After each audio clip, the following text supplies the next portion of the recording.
Just a quick update on the Illeara campaign. It's going pretty well. This is a solo Tunnels and Trolls epic campaign. I like to think of it as being in the old school style, in that we have kind of a campaign world. And we have several characters. My original 3 characters are Fira, Mushel, and Ekard. They're later joined by this character named Dub. And they're located in one of the towns.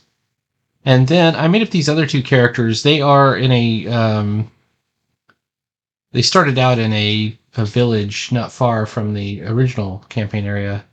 This is Boney and Fex. Fex is a pixie, and pixies in Tunnels and Trolls are like insectoids. They're they're different than the Fae. You can actually play. That's one of the standard races in Tunnels and Trolls. Is they have fairies and gnomes and stuff like that. But let me show you how I'm doing dungeons. I think this is kind of interesting. Okay, so I'm a big fan of this Kent David Kelly guy. I know Geek Gamers didn't give him exactly a glowing review, but I have a lot of his books and I really enjoy them. And I have more than just book 3. I think I have all of them, books 1, 2, 3, and 4. But let me show you my dungeon. So I'm using the location crafter for dungeons. This is the Mega Dungeon Complex right here, called Fortress Daskar.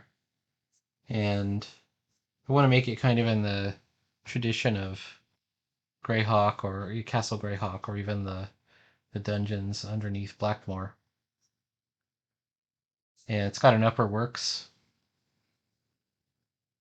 And this is the 9 grid kind of setup that Kent David Kelly recommends. And you just kind of like, this is the whole level just kind of generally gridded out that shows where everything is. So for example, there's basically that there's 9 zones. I do this without a map because I don't want to get like stuck in the maps.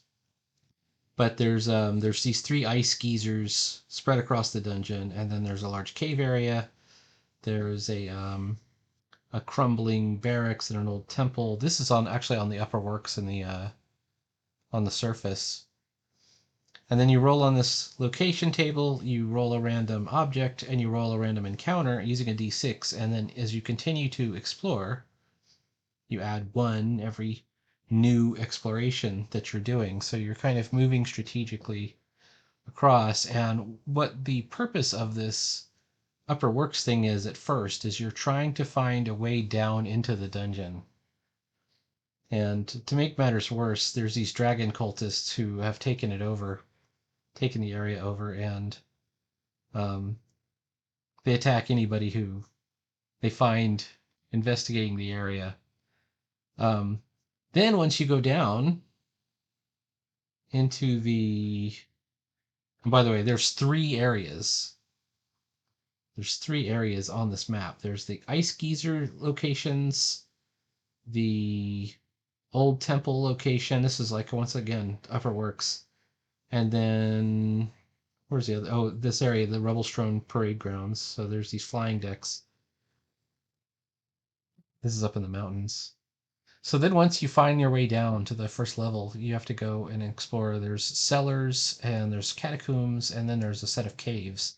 So if you can imagine that the map has caves in the south area, and then this kind of run of catacombs that stretches across the middle and the right. And then up in the upper left, we have this dungeon area, like a classic dungeon. And each one has its own location table, its own object table, and its own encounter table. And, I've got a couple of special encounters kind of peppered in there, and special rooms kind of peppered in there. And each time that your characters go back, they're advancing deeper and deeper into the dungeon and finding more interesting areas. So this is hard to, I don't know if it is hard to simulate in an old school campaign, but I thought this would be a fun way to do it. And it kind of is working out pretty well. Let me show you something else. So now, if you remember before, the main characters, the main group, are these. It started out with 3, and it eventually became 4 characters in Ice Hallow, which is like this one town um, in the valley, and then there's a dungeon nearby called Sylfgandir, which is a catacombs. And then I started these 2 other characters, Fex and Boney, and they're poachers that are on this other.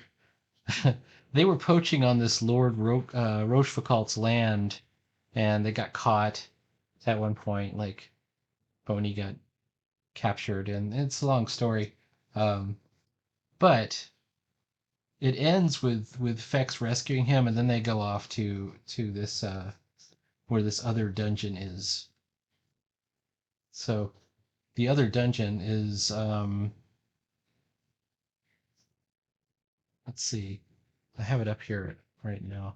Oh yeah, the Fortress Daskar. So there's Sylfgandir, and then there's Fortress Daskar, and then I have kind of like built into the rules that all of the dungeons in the campaign probably have some kind of connection. Like they have some kind of, whether it's a teleport chamber, or what I have on the encounter tables actually is something called a mist-filled tunnel. And the mist-filled tunnel, once you encounter, it's a very rare encounter. It teleports you to one of the other dungeons. So as this campaign grows and grows, and the different stories kind of intertwine, um, they might visit the other dungeons. And it's actually really cool. It's a very sane way to manage it, and because Tunnels and Trolls is kind of built for solo role playing anyway, the way it manages um, group versus group and combat, and skill checks or talent checks, saving throws, I guess they call them. It's just very well suited for it. So, anyways, that's been going pretty well. I'm going to go back to kind of building away at this dungeon that I'm planning to eventually turn into some kind of mega dungeon. Like I said, I've been reading Hawken more and really inspired by it. I know that, by the end of it, Greyhawk was 75 levels or so, or 70 to 75 levels, including the side levels or the sub levels. So, but it stayed as like one level of dungeon for a long time. Like it stayed as a one level dungeon for, you know, a fair amount of time before Rob and Terry and Ernie, adventured lower and lower in it. So that's what I'm going to do right now is build away at it and make it bigger and bigger and more interesting. All right.